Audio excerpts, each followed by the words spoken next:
ముఖ్యమంత్రి నారా చంద్రబాబు నాయుడు గారి నాయకత్వంలో దాదాపు 30 సంవత్సరాలుగా దళితుల వర్గీకరణ కోసం జరుగుతున్నటువంటి పోరాటాన్ని గౌరవించి ఎస్సీ వర్గీకరణ అంశాన్ని అసెంబ్లీలో తీర్మానం చేసి దళితుల్లో అసమానతలు లేని ఆర్థిక అభివృద్ధికి నోచుకోనటువంటి దళితులకి న్యాయం జరిగే విధంగా గౌరవ ముఖ్యమంత్రి నారా చంద్రబాబు నాయుడు గారి నిర్ణయం చారిత్రాత్మకం. గతంలో ఎస్సీ వర్గీకరణ ఉద్యమం ప్రారంభ దశలో ఎస్సీ వర్గీకరణకి వెన్నుదన్నుగా నిలబడినటువంటి నాయకుడు రామచంద్రరాజు కమిషన్ వేసి అప్పట్లో 97-98లో ఉమ్మడి రాష్ట్రంలో కమిషన్ క్షేత్రస్థాయిలో పర్యటించి దళితుల్లో ఆర్థిక అసమానతలు ఉన్నాయి, రాజకీయ అసమానతలు ఉన్నాయి, విద్యలో అసమానతలు ఉన్నాయి, రిజర్వేషన్లు డాక్టర్ బాబాసాహెబ్ అంబేద్కర్ గారి ఏ ఉద్దేశంతో అయితే రిజర్వేషన్లు పొందపరిచాడో అవి సక్రమంగా జరగాలంటే ఎస్సీలని ఏబిసిడీలుగా వర్గీకరించాలని చెప్పేసి అప్పుడు కమిషన్ రిపోర్టు గౌరవ ముఖ్యమంత్రి నారా చంద్రబాబు నాయుడు గారికి ప్రభుత్వానికి సమర్పిస్తే 2000 సంవత్సరంలో ఎస్సీ వర్గీకరణని రాష్ట్రపతి ఆర్డినెన్స్ ద్వారా అమలు చేసినటువంటి ఘనత గౌరవ ముఖ్యమంత్రి నారా చంద్రబాబు నాయుడు గారికి దక్కుతుంది. అప్పట్లో దాదాపు 25,000 ఉద్యోగాలు ఎస్సీలో ఉన్నటువంటి ఉపకులాలకి రావడం జరిగింది. ఆ తర్వాత గౌరవ సుప్రీంకోర్టు రాష్ట్రపతి ఆర్డినెన్స్ ద్వారా కాదు పార్లమెంట్లో చట్టం చేసుకోమని సూచన చేయడం జరిగింది. అప్పటి నుంచి ఇప్పటి వరకు అనేక పోరాటాలు చేసిన ఏ పార్టీలు ప్రభుత్వాలు స్పందించినటువంటి పరిస్థితి. అయితే గౌరవ ముఖ్యమంత్రి నారా చంద్రబాబు నాయుడు గారు మళ్ళీ ఆయన ముఖ్యమంత్రి అయిన తర్వాత ఎస్సీ వర్గీకరణకి రూపుదాల్చడం నిజంగా ఆనందదాయకం. ఇలాంటి సందర్భాల్లో గౌరవ ముఖ్యమంత్రి నారా చంద్రబాబు నాయుడు గారు దళితుల్లో ఉన్నటువంటి ఉపకులాలన్నీ సమగ్ర అభివృద్ధి లక్ష్యంగా నిర్ణయం తీసుకుంటే వైఎస్ఆర్ కాంగ్రెస్ పార్టీ నాయకులు మాజీ మంత్రి ఆదిమూలపు సురేష్ గారు నిన్న మీడియాతో మాట్లాడుతూ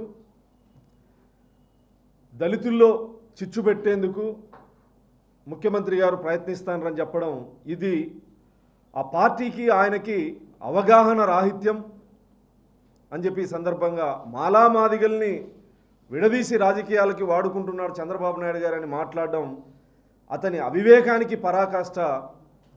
ముఖ్యమంత్రి జగన్మోహన్ రెడ్డి గారు ఉన్నప్పుడు ఉమ్మడి కార్పొరేషన్ని మాలామాదిగా రెల్లి 3 కార్పొరేషన్లుగా విభజించిన జగన్మోహన్ రెడ్డిని ఏమంటారు ఏమనుకోవాలని చెప్పేసి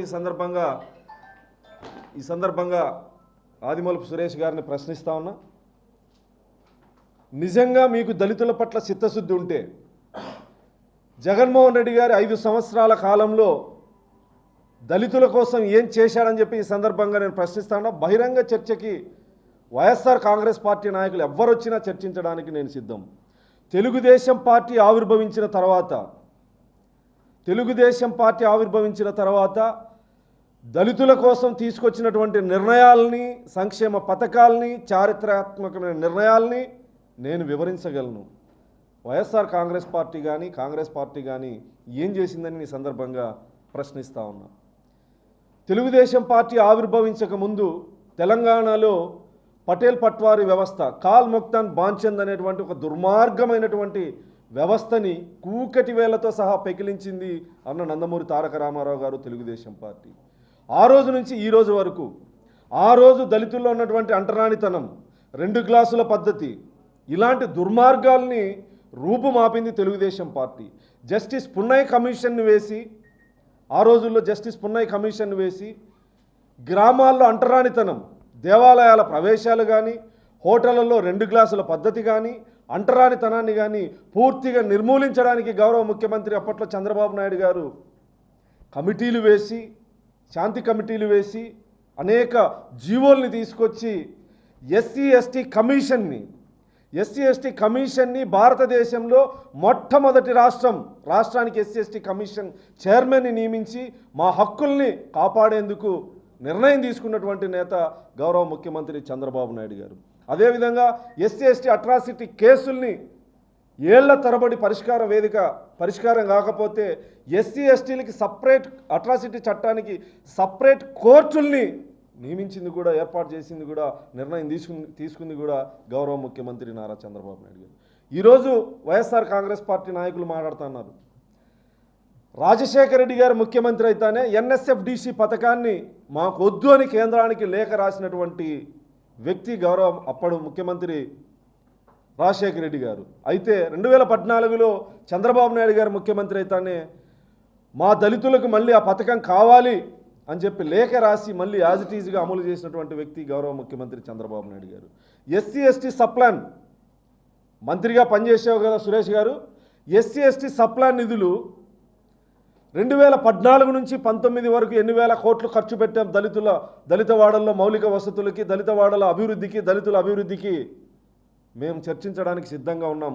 2019 నుంచి 24 వరకు ఎస్సీ ఎస్టీ సప్లాన్ నిధులు ఎంత కేటాయించారు, ఎంత అమలు చేశారు చర్చించడానికి నువ్వు సిద్ధంగా ఉన్నావా? దళితుల సమగ్ర అభివృద్ధి కోసం విద్య, ఉద్యోగ, ఆర్థిక, సామాజిక, రాజకీయ రంగాల్లో ఏ కుల జనాభా దామాసా ప్రకారం ఆ కులానికి వాటాన్ని కల్పించే దిశగా గౌరవ ముఖ్యమంత్రి గారు నిర్ణయం తీసుకుంటే, మాల, మాదిగ, రెల్లి అనేక కులాలకి సమన్యాయం చేసే విధంగా గౌరవ ముఖ్యమంత్రి గారు నిర్ణయం తీసుకుంటే విభజన రాజకీయాలని చెప్పి మాట్లాడడం, ఇది వైఎస్ఆర్ కాంగ్రెస్ పార్టీ 2 నాలుకల ధోరణికి నిదర్శనం. గౌరవ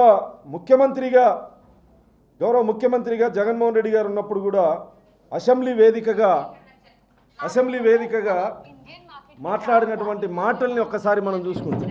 చంద్రబాబుదేనని జగన్ ఎద్దేవా చేశారు. ఏబిసిడి వర్గీకరణ న్యాయస్థానంలో నిలవదని తెలిసినా విభజించారంటూ అసెంబ్లీలో ధ్వజమెత్తారు. మనసాక్షిని చంపుకుని రాజకీయాలు చేయలేమని జగన్ శాసనసభలో వ్యాఖ్యానించారు. ముందు ఎస్సీలలో కూడా కేటగరైజేషన్ పేరుతో మాదిగలకు మాలలకు ఇదే రకంగా డిఫరెన్సెస్ తీసుకొని రాసి ఓట్ బ్యాంక్ కింద వాడుకునే కార్యక్రమంలో కేటగరైజేషన్ కూడా ఇదే. ఏం జరిగింది అధ్యక్ష? అది చెయ్యలేము అని తెలుసు, కాన్స్టిట్యూషన్ దాన్ని ఒప్పుకోదు అని తెలుసు, కాన్స్టిట్యూషన్ ప్రకారం ఏదైనా చేస్తే అది నిలబడదు అని తెలుసు, ఎవరైనా కోర్టుకు పోతే దాన్ని కొట్టేస్తారు అనే సంగతి తెలుసు. తెలిసినా కూడా రాజకీయంగా లబ్ధి జరిగించే దానికోసం చివరికి ఎస్సీలలో కూడా చుచ్చుపెట్టి, అంటే జగన్మోహన్ రెడ్డి గారి వైఖరి గత అసెంబ్లీలో స్పష్టం చేయడం జరిగింది. నేను గర్వంగా చెప్తాన్నా, 30 సంవత్సరాల క్రితం నా నాయకుడు చంద్రబాబు నాయుడు గారు తీసుకున్న నిర్ణయాన్ని ఈరోజు దేశం అమలు చేస్తూ ఉంది. ఆ రోజు మా నాయకుడు తీసుకున్న నిర్ణయాన్ని సుప్రీంకోర్టు ధర్మాసనం ఎస్సీ ఏబిసిడి వర్గీకరణ రాష్ట్రాలు చేసుకోవచ్చు అని చెప్పేసి తీర్పు చెప్పిందంటే, ఈరోజు సుప్రీంకోర్టు తీర్పుని ఆ రోజు 30 సంవత్సరాల క్రితం నా నాయకుడి ఆలోచన, నీ ఆలోచన ఏంటి జగన్మోహన్ రెడ్డి గారు? కులాల ఓట్ల కోసం విభజించామని చెప్పేసి నువ్వు మాట్లాడుతూ ఉన్నావు.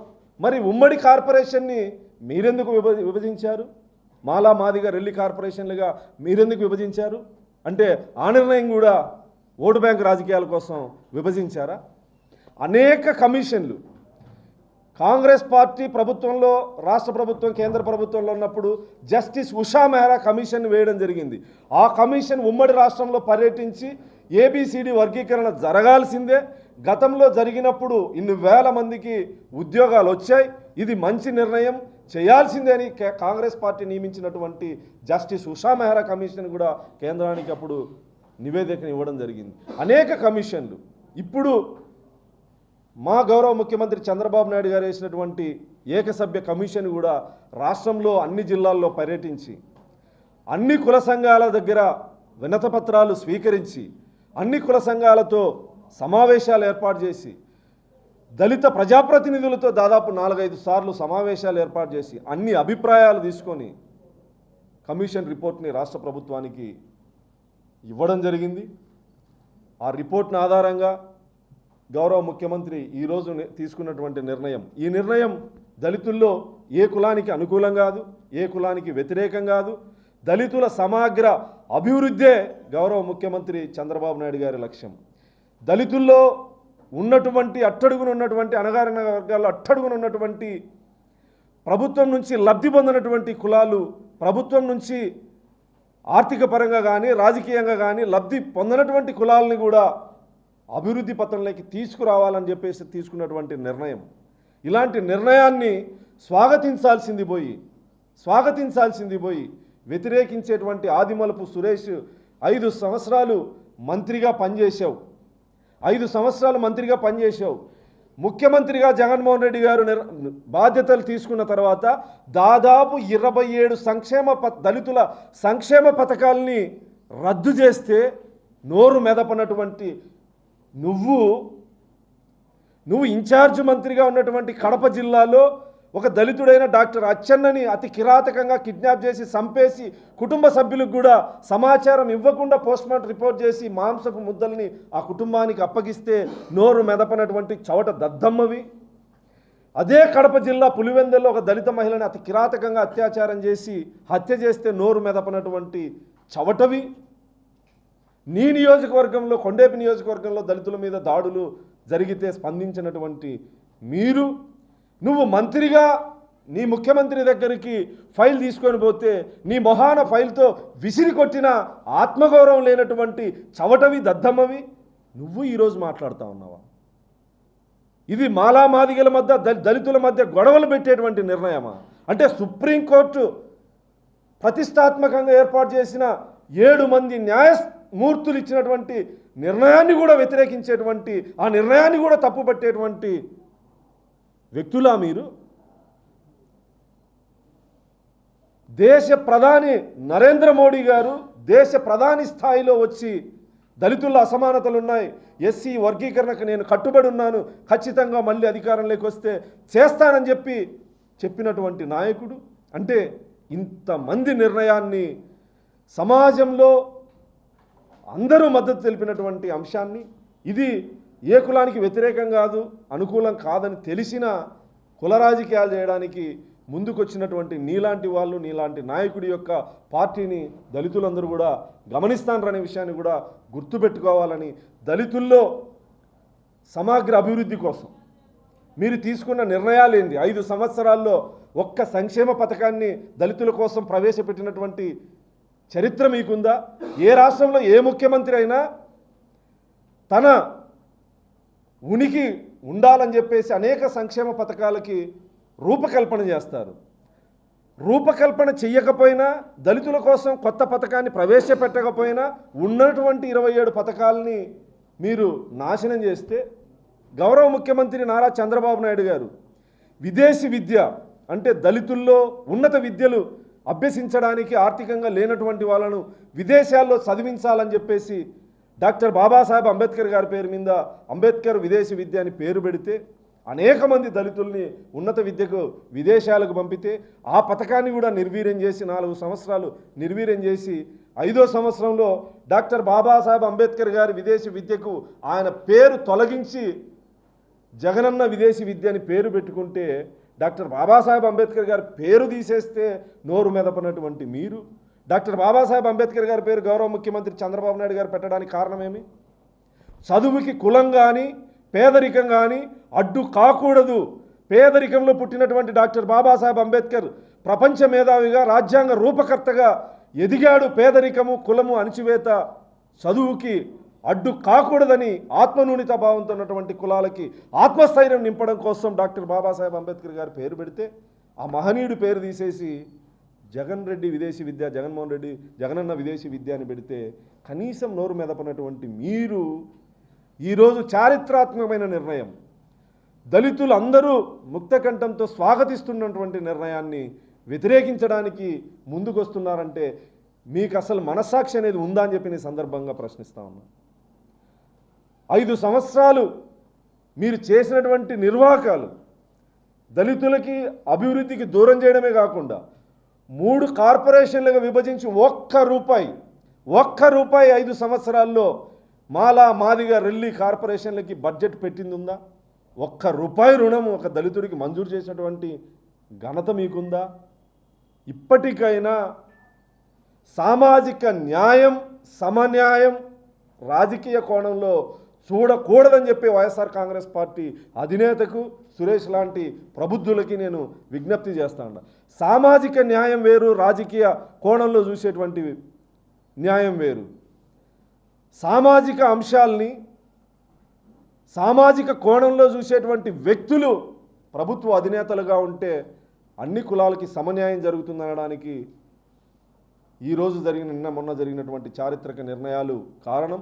ఇందుకు అనేక సంవత్సరాలుగా పోరాటం చేసినటువంటి గౌరవ మందాకృష్ణ మాదిగ గారికి కానీ, అదేవిధంగా ఎంఆర్పిఎస్ అనేక ఉద్యమాల్లో పాల్గొన్నటువంటి నాయకులకు కానీ, సామాజిక న్యాయం కోసం గౌరవ మందాకృష్ణ మాదిగ గారికి ఈ సందర్భంగా కృతజ్ఞతలు తెలియజేస్తూ అనేక ఉపకులాలు రెల్లి కావచ్చు, ఈరోజు బేడా బుడగజంగం కులం సర్టిఫికేట్ కూడా ప్రభుత్వం నుంచి మంజూరు చేయనటువంటి పరిస్థితుల్లో ఎస్సీలో ఉన్నటువంటి ఉపకులాల్లో ఒక కులం ఉంటే 19లో గౌరవ ముఖ్యమంత్రి నారా చంద్రబాబు నాయుడు గారు ఉన్నప్పుడు బేడా బుడగజంగం కులస్తులతో ఆ నాయకులతో బహిరంగ సభను నేను ఏర్పాటు చేసి గౌరవ ముఖ్యమంత్రి గారిని ఆహ్వానిస్తే ఆ వేదిక మీద వాళ్ళ కష్టాలు తెలుసుకొని శర్మ ఐఏఎస్ రిటైర్డ్ కమిషన్ని వేసి రాష్ట్ర వ్యాప్తంగా ఆ కమిషన్ పర్యటించి వీళ్ళని ఎస్సీల్లో ఉన్నటువంటి వీళ్ళని మళ్ళీ ఎస్సీల్లో చేర్చాలని కమిషన్ రిపోర్ట్ రాష్ట్రానికి ఇస్తే అప్పట్లోనే కేంద్రానికి గౌరవ ముఖ్యమంత్రి చంద్రబాబు నాయుడు గారు పంపిస్తే 5 సంవత్సరాల్లో కనీసం అలాంటి అభాగ్యుల గురించి ఆలోచించినటువంటి సందర్భం ఏదైనా ఉందా జగన్మోహన్ రెడ్డి గారు?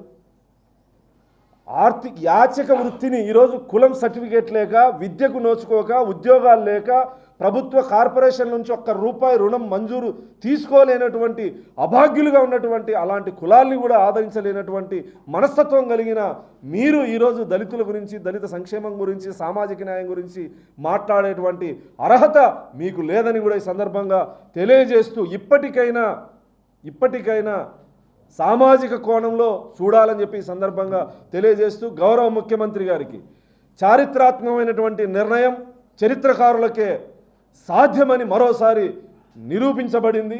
చరిత్రహీనులకి ఇటువంటి అవకాశాలు రావు.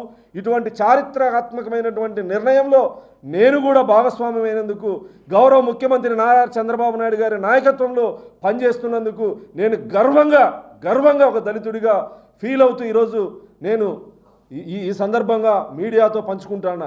మీకు కానీ సురేష్ లాంటి వైఎస్ఆర్ కాంగ్రెస్ పార్టీలో ఉన్నటువంటి దళిత మాజీ మంత్రులు, దళిత మాజీ ఎమ్మెల్యేలు, ప్రస్తుతం 2 ఉన్నటువంటి ఎమ్మెల్యేలు మీరు బహిరంగ చర్చకి రండి. గర్వంగా చంద్రబాబు నాయుడు గారి నాయకత్వంలో పనిచేస్తున్నాం. నా పార్టీ ఇన్ని నిర్ణయాలు, తెలుగుదేశం పార్టీ దళితుల సంక్షేమం కోసం, రక్షణ కోసం, అభివృద్ధి కోసం ఇన్ని నిర్ణయాలు తీసుకుంది అని నేను సగర్వంగా చెప్పగలను. ఒక్కటి మీరు చెప్పగలరా?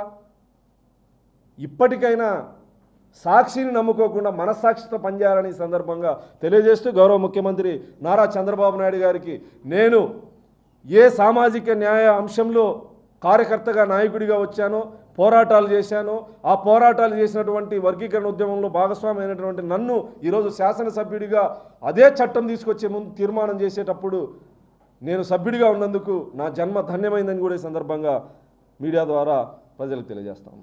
రాజకీయంగా కూడా ఒక దళితుణ్ణి పార్లమెంటు స్పీకర్ చేసినటువంటి ఘనత గౌరవ ముఖ్యమంత్రి చంద్రబాబు నాయుడు గారిది. మాల సామాజిక వర్గానికి చెందినటువంటి బాలయోగ్ గారిని పార్లమెంటు స్పీకర్ చేస్తే దళితుణ్ణి స్పీకర్ చేశాడని ఆనందపడ్డాం కానీ ఉపకులాల వారిగా కులాలను తీసుకొచ్చి బాధపడలేదు. ఇప్పుడు మీలాంటి వాళ్ళు ఆ కుల ఫీలింగ్ పెట్టి కూడా ఇబ్బందులు పెట్టేటువంటి పరిస్థితి. ఒక మాల సామాజిక వర్గానికి చెందినటువంటి ఒక మహిళని అసెంబ్లీ స్పీకర్గా చేసినటువంటి ఘనత గౌరవ ముఖ్యమంత్రి నారా చంద్రబాబు నాయుడు గారిది. 30 సంవత్సరాల క్రితం ఆయన తీసుకున్న నిర్ణయం మొన్న తమిళనాడులో ముఖ్యమంత్రి గారి కుమారుడు ఉదయనిధి స్టాలిన్ నాయకుడు అనే సినిమా తీసి దళితుని స్పీకర్ని చేసి ఒక సినిమా తీశాడు. నిజ జీవితంలో గౌరవ ముఖ్యమంత్రి నారా చంద్రబాబు నాయుడు గారు భారత అత్యున్నత పార్లమెంటుకి ఒక దళితుణ్ణి స్పీకర్ని చేసినటువంటి ఘనత, అసెంబ్లీ స్పీకర్ని చేసినటువంటి ఘనత ఈ చరిత్ర రెండు కూడా గౌరవ ముఖ్యమంత్రి చంద్రబాబు నాయుడు గారికే దక్కుతుందని సందర్భంగా తెలియజేస్తాం. For more videos like this, subscribe Big TV channel.